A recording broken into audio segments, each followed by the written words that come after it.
Hello again, it's Steve Smith, and this is CPD presentation number 22, entitled Presentation Practice Production, PPP. That's my Twitter handle there, that's my blog, and don't forget informedlanguageteacher.com with research, readings, videos, and podcasts all about language teaching. So PPP, I wonder how much you know about this already. Perhaps you don't know very much. Perhaps this might just help you with your thinking about it. Firstly, what's the principle here? Presentation, practice, production. Well, it's a kind of common sense thing in many ways, isn't it? When you want to learn something, you show how it's done. Then you try and practice the different elements needed to perform a task, and then eventually you hopefully can do that task on your own. So, for example, if you were learning to swim, your instructor would give you some demonstration of what's involved. You'd have a look. You'd then try and practice the different elements. So you'd go into the water with your floats. You'd get some help. The instructor would be next to you, supporting you. And then eventually, once you've mastered all the practice needed, then eventually you can swim on your own. But it takes quite a long time. So this appeals very much to a common sense notion of how we learn things, and so maybe we could say that we can learn language in the same sort of way. It goes along in the history of psychology with skill acquisition theory associated with J.R. Anderson, not to be confused with another Anderson I'm going to mention shortly. And, it's there in a lot of textbooks. It's been around for a while. And the history is interesting. Now, Jason Anderson here on the right, he's written quite a few articles about this, having looked into the origins of PPP. And he traces it back to the sort of crossover time between situational language teaching, the sort of approach that was used by many teachers, let's say in the 60s and 70s, before the arrival of communicative language teaching in the 70s. And he attributes the use of PPP to a fellow called Don Byrne.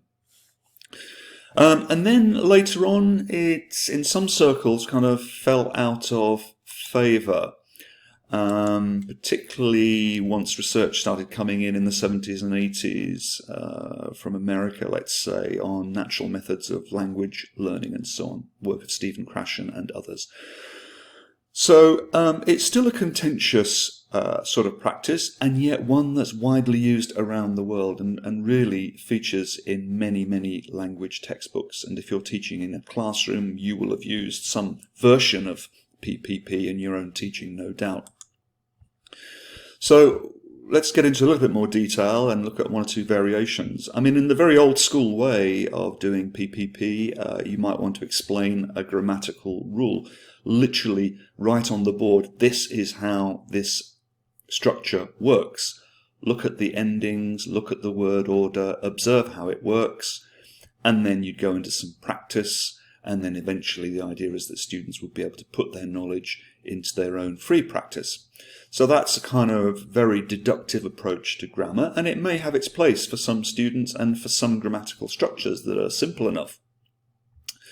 An alternative and probably more popular approach is the inductive approach, where you show the language, the patterns, the structures that you want students to focus on in the language input, whether it be listening or reading. So students get to see examples, have a chance to work out the rules themselves. Or maybe you show the language in the input, and then at some point when you think appropriate, you very explicitly draw students' attention to what's going on, what the patterns are that they need to be aware of.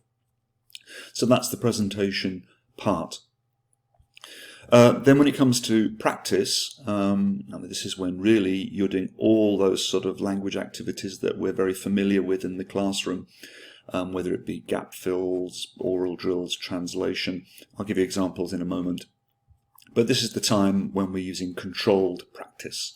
What we call in the book Breaking the Sound Barrier thorough and extensive processing, a term that's been coined by Gianfranco Conti mainly. So this is the controlled practice, and maybe the area which is neglected potentially by teachers, because the danger is that you try and get students to move on to free practice, where students really aren't ready. They haven't had enough controlled practice, enough processing of the language to be able to apply their knowledge in terms of free practice. So why is it popular, this approach, generally? Well, I mean, you've got to bear in mind the dominance of the whole textbook industry here. And many teachers work with textbooks that are designed in a certain way, and teachers have expectations, and students have expectations, and writers tend to meet these expectations. I mentioned already the appeal to common sense. It does seem to be the way that we learn stuff generally. And don't forget expectations that learners have. If in other subjects things are being explained to them and then they get practice, then they may come to your language lessons with the expectation that they want things explained, they want things laid out, rather than an approach which just relies on input, exposure, practice, but without much explanation or without a kind of structured basis to the course. But we have to bear in mind, when you come to look at the research on PPP, the support for it is mixed, shall we say. I think some researchers would sound being generous by saying mixed. They might say that it's weak or non-existent. I just want to draw your attention to two things here. This phrase, focus on form and focus on forms, this was coined by Michael Long. And the point here is that the old-fashioned sort of grammar translation approach, which has kind of found its way still into modern textbooks in a different form, where you have a grammatical syllabus and you teach each point of grammar, then move on, that's called focus on forms. It's called a synthetic grammatical syllabus, where you order and select and present grammar, then you practice it, and then you hope students will acquire, somehow internalize that grammar to be able to use it themselves. That's called focus on forms. Now, what Long called focus on form is where you still draw students' attention to grammatical forms. You get them to notice forms, but you don't order your syllabus in that way. And it's fair to say that the balance of research at the moment does favour focus on form, not focus on forms. Having said that, if you're teaching and you have a textbook or you have a syllabus which is designed on a focus on forms grammatical syllabus, that's not to say that students still won't pick up language and won't progress. It's really a question of here is which is the best way, which can accelerate progress the most. It may be in a school situation as well, in a formal school setting, that focus on forms may have a greater role than focus on form. But, the debate is still ongoing, really. And we have to bear in mind as well that PPP assumes that what we teach is what students learn. And in fact, it's well known from research that students don't necessarily acquire the language we present, and there are all sorts of reasons for this. It may simply be too complex for them to process. It may be that the structures you're teaching aren't frequent enough, so students don't get enough examples to really internalize them. It may be that the issue of salience crops up. By that I mean that it might be that the grammatical form is not particularly noticeable to students. Maybe, for example, because it's not prominent in English. A good example would be, let's say, adjectival agreement in inflectional languages, which is significant for accuracy if you're teaching French, for example, or German. But to an English native, where we don't have adjectival agreement, then that does not seem important, and therefore maybe it's harder for us to acquire, harder for us to internalize, and that would be the experience of many learners. And of course we've got the issue of interference. So we already have an internalized grammar for our own language, which is bound to interfere with your acquisition of the second language. So that makes some structures harder to acquire than others, so it seems. And then we have to bear in mind some research that's been done, particularly in the 70s and 80s, over what's called natural orders of acquisition. So is it the case that students have a sort of inbuilt syllabus where they are ready to acquire certain structures in a certain order, despite our best efforts to teach structures in the order that they come up in the book, shall we say. I would also add as well that the PPP approach may be less relevant with very young learners, primary school learners, let's say, and more advanced students who already have a good deal of proficiency, and perhaps all they really need is the opportunity to get more input and to interact with that input, and that very structured lessons based on a PPP approach might not be the most appropriate for them. So, as Jason Anderson says in the article I've quoted already, PPP may or may not be an accurate representation of how languages are learnt on an individual level, but it reflects well how many of us expect to be taught a new skill on a social level. And I think that's an important fact to bear in mind. So let's delve into a little bit more into presentation practice production. I'm going to speed along a little bit here. So at the presentation stage, clearly you need pupils' attention.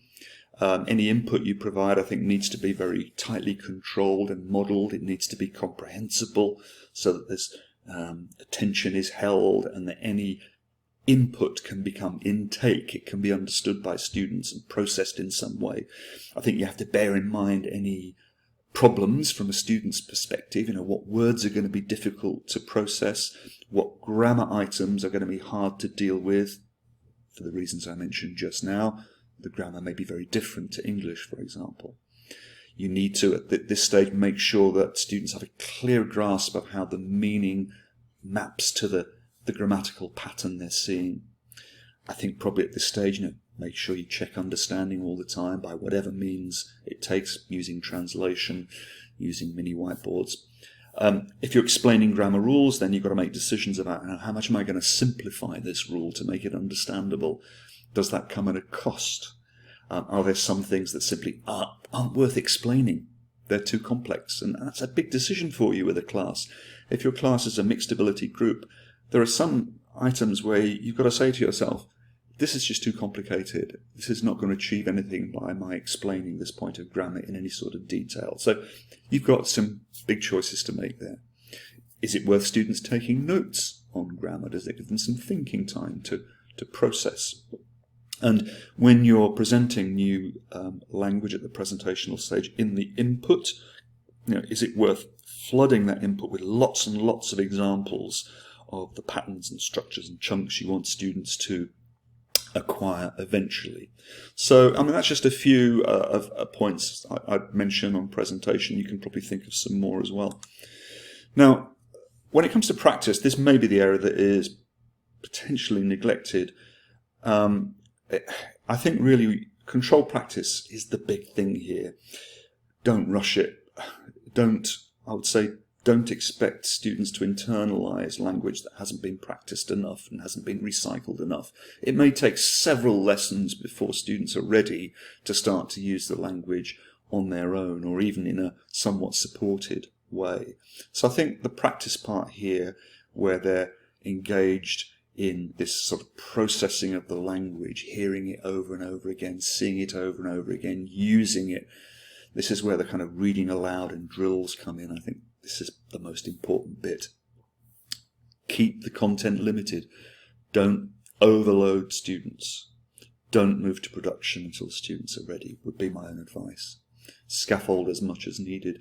But with the scaffolding, have a clear progression. Plan it carefully so that you're getting lots of scaffolding to begin with, and then maybe gradually removing the scaffolding, observing how the class is performing, looking at work they produce, deciding, do I need to go back a bit here? Can I go forward faster? So, being that sort of responsive teacher who relies on good assessment for learning principles, and, recycle, space out the repetitions, all those things. Less is more. Well, it's an easy phrase to use, but it may well be that if you limit the amount of language, limit the number of chunks you're going to teach and practice, then that little repertoire will be better mastered and will give students a greater feeling of success. So, I wouldn't do too much superficially. in our sort of school setting, I'd limit the repertoire and just make sure you're finding as many different ways as you can to recycle it. I mean, practice examples here, I could have given you loads and loads, and to be honest, if you were to go and look at breaking the sound barrier, you'd find plenty of examples in there, and you'll find examples in the language teacher toolkit. But there's just a few, and you'll be familiar with many of these already, no doubt. But all of these involve scaffolding.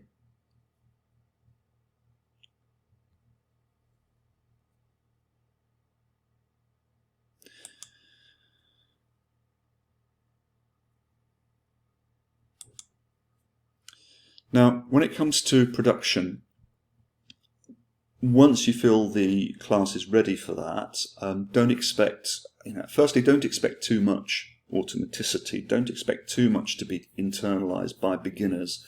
I mean, beginners are using their working memories a lot. They don't have as much material in long-term memory that they can call on to be able to speak spontaneously or write quickly.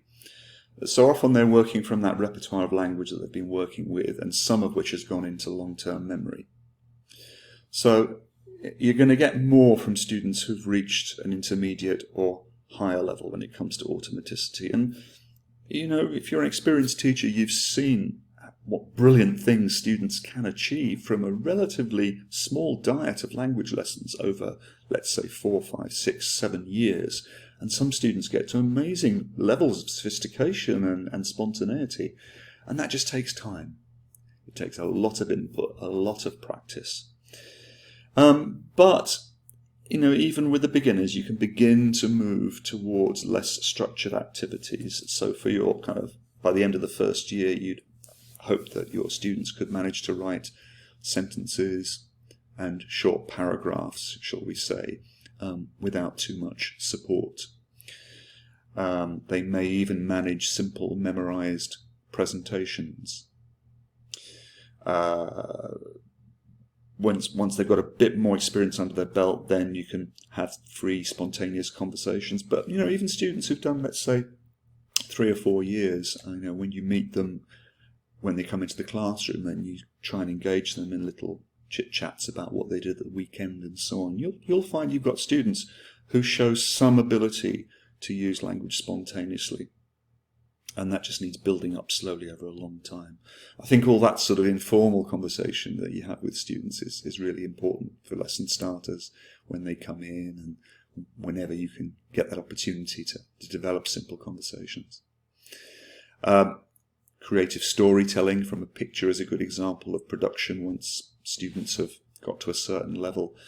Storytelling from a series of words, for example. You just give, let's say, 10 words on the board, and then students have to come up with a story. Let's say a story of 10 sentences where each one of those words appears in a sentence. So in sentence 1, one of the words on the board has to appear, and so on. So you can end up with some silly stories, that sort of way. But there are plenty of other examples of production. So, this has been a very rapid run through, but I don't like to go on too long with these presentations. And, I'd say my own takeaways, and you can think of more, no doubt. Beware of the limitations of PPP based on the research. I would put the main focus in school settings on the practice part, the middle bit, the second P. Don't rush to production, I think, is a big takeaway, and prioritizing comprehensible input and thorough recycling of your repertoire, your chosen repertoire of your chunks, your structures, your vocab, and so on, and trying to keep the idea of student self-efficacy at the forefront, giving students the feeling of success, that they can do this. The open access article by Jason Anderson is there. It's a good read, actually. I think you would enjoy looking at that, and he gives examples of his own use of PPP as an English teacher, an EFL teacher. And if you want to follow up more, I have to recommend our book from 2016, The Language Teacher Toolkit. In Chapter 5, we talk about grammar and PPP.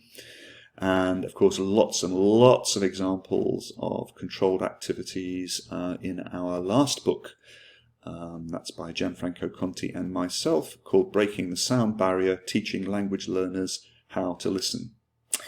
So that's all for this session. Thanks very much.